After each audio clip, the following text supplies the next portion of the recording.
तलाक चाहिए तो मेरी एक शर्त है। एक दर्द भरी कहानी।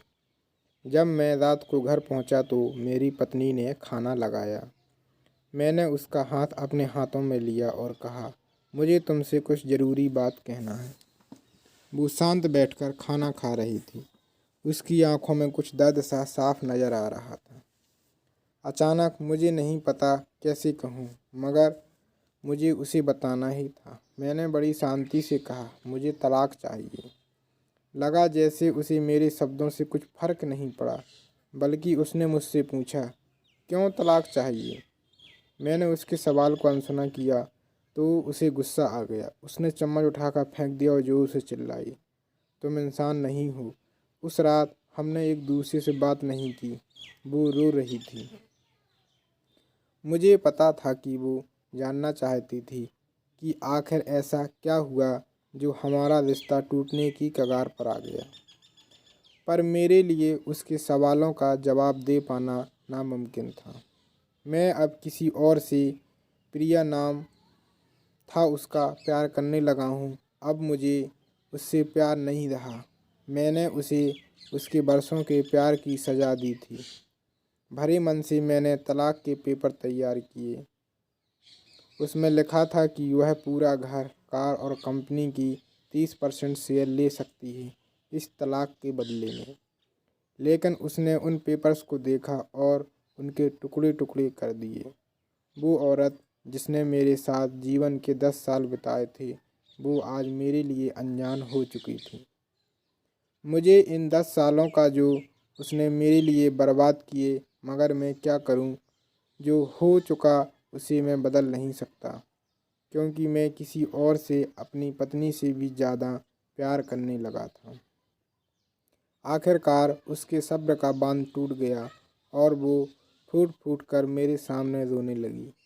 मेरे लिए उसका रोना एक तरह से उसकी रिहाई की तरह था। तलाक की ये बात जो कई दिनों से मुझे परेशान कर रही थी, अब बिल्कुल साफ हो चुकी थी।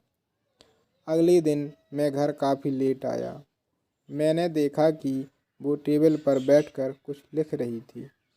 मैंने शाम का खाना नहीं खाया, लेकिन फिर भी सीधे ऊपर जाकर अपने कमरे में सो गया, क्योंकि पूरा दिन प्रिया के साथ रहने और कई जगह घूमने के बाद मैं थक गया था।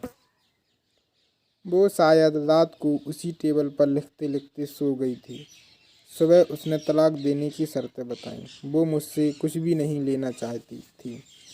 उसे सिर्फ तलाक से पहले 1 महीने का समय चाहिए था। उसने आग्रह किया कि इस 1 महीने में हम दोनों वही पुराना वाला जीवन जिएं, जितना संभव हो सके, क्योंकि आने वाले महीनों में हमारे बेटे की परीक्षा है। वह नहीं चाहती थी कि हमारे टूटे रिश्ते का प्रभाव उसकी पढ़ाई पर पड़े। मुझे भी यह ठीक लगा, मगर वो कुछ और भी चाहती थी। जैसे शादी के दिन में उसे उठाकर अपने शयनकक्ष तक ले गया था, उसी तरह हर रोज़ 1 महीने तक मैं उसे शयनकक्ष से उठाकर मुख्य द्वार तक ले जाऊं। मुझे लगा यह पागलपन है, मगर इन आखिरी दिनों को थोड़ा अच्छा बनाने के लिए मैंने उसकी यह शर्त स्वीकार कर ली। मैंने प्रिया को अपनी पत्नी की सभी शर्तें बताईं। वो हंसने लगी। उसे लगा मेरी पत्नी कितने भी तरीके अपना ले, तलाक होना तो तय है। मेरी पत्नी और मैं किसी से भी इस दौरान नहीं मिले थे, लेकिन उस दिन जब मैं उसे पहली बार उठाकर गेट तक ले गया तो हम दोनों काफ़ी अजीब महसूस कर रहे थे। पीछे से हमारा बेटा भी खिलखिलाकर खुश हो रहा था। अगले दिन यह काम थोड़ा सामान और आसान हो गया। वह मेरे सीने से लगी थी और मैं उसकी खुशबू महसूस कर रहा था। ऐसा लगा जैसे कई दिनों बाद मुझे एक खुशबू मिल रही थी, या फिर कई दिनों से मैंने उसके होने का महसूस नहीं किया था।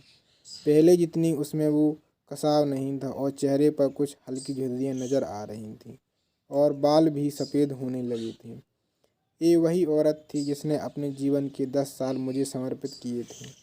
चौथे दिन जब मैंने उसे उठाया तो पुरानी रोमांच लौटने लगी थी। 5वें और 6वें दिन वो पुराना प्यार फिर जागने लगा। मैंने प्रिया को इस बारे में कुछ नहीं बताया। अब उसे उठाना और आसान हो गया था। शायद हर रोज़ यह सब करने का मैं आदी हो गया था। एक दिन वह अपनी पसंद की साड़ी निकाल रही थी, लेकिन कुछ खास नहीं ढूंढ पाई। उसने सांस भरते हुए कहा कि उसके सारे कपड़े बड़े पड़ने लगे हैं। तब मुझे पता चला कि वह काफ़ी दुबली हो गई और इसलिए मैं उसे आसानी से उठा पा रहा था। मेरे दिल को एक झटका सा लगा। उसने अपने दिल में काफ़ी सारा दर्द छुपा रखा था। पता नहीं कैसे मैं आगे बढ़ा और उसके सिर को छूकर देखा। अचानक हमारा बेटा आया और बोला कि पापा, ये तो मम्मा को उठाकर बाहर ले जाने का समय हो गया है। उसके लिए अपने पापा द्वारा मम्मा को इस तरह उठाकर ले जाते हुए देखना जीवन का अभिन्न हिस्सा बन गया।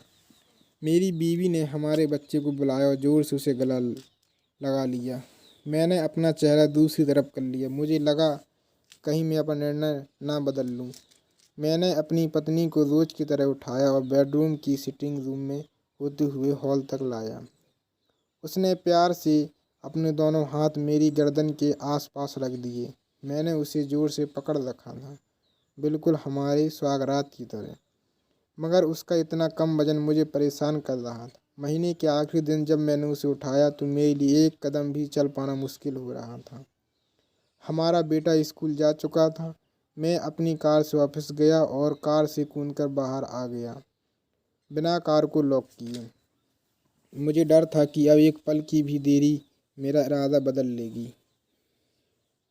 मैं ऊपर गया। प्रिया ने दरवाज़ा खोला और मैंने उससे कहा, सॉरी प्रिया, अब मैं अपनी पत्नी से तलाक लेना नहीं चाहता। उसने मुझे देखा और मेरे सिर पर हाथ फेंकर कहा, तुम्हें बुखार तो नहीं है? मैंने उसका हाथ हटाया और कहा, सॉरी प्रिया, अब मुझे अपनी पत्नी से तलाक नहीं चाहिए।